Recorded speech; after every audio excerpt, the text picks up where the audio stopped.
perché gli togliamo il mercato. Per noi questa inaugurazione di questa particolare casina dell'acqua è un raggiungimento per noi di Acerbo, un traguardo importante e simbolico. Una stima prudenziale dell'uso dell'acqua porterà a un risparmio di 1800 tonnellate di bottiglie di plastica, quanto riempirebbe il Colosseo. E questo è anche una forma, questa casina, è anche una forma di benvenuto particolare che Acea e Roma daranno a chiunque verrà qui ad ammirare questo monumento. Io all'inizio ho voluto che questo gesto generoso, pagato, perché questo va detto, da Acea, un investimento di 3 milioni di euro per i circa 100 punti acqua nella nostra città, iniziasse con 10 punti acqua, 10 case dell'acqua che sono state installate nelle nostre periferie.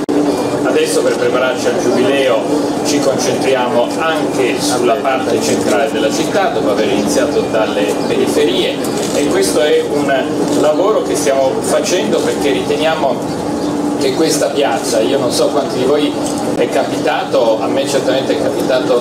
da tantissimi anni, molte volte di uscire dalla stazione della metropolitana all'ora del tramonto e sembra effettivamente finto, perché vedere il colore della pietra del Colosseo, la luce del tramonto,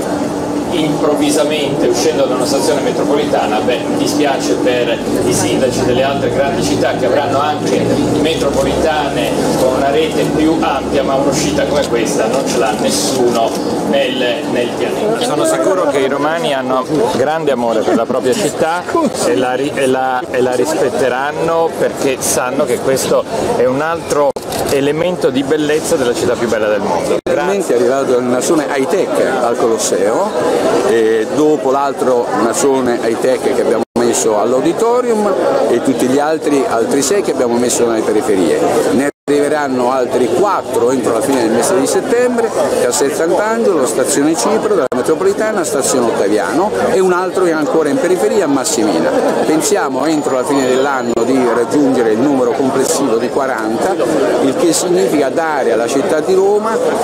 la possibilità di poter bere acqua sorgiva assolutamente controllata, sia naturale che frizzante, ad una temperatura che è fresca, né fredda né calda. Ma anche con le borracce, non so, del Pellegrino? Assolutamente sì, perché lì, come si vede, c'è la possibilità di poter sia prendere l'acqua con il bicchiere, sia la possibilità di prenderla a mezzo litro piuttosto che un litro, e quindi i pellegrini e i turisti e i cittadini e i camminatori e quant'altri possono serenamente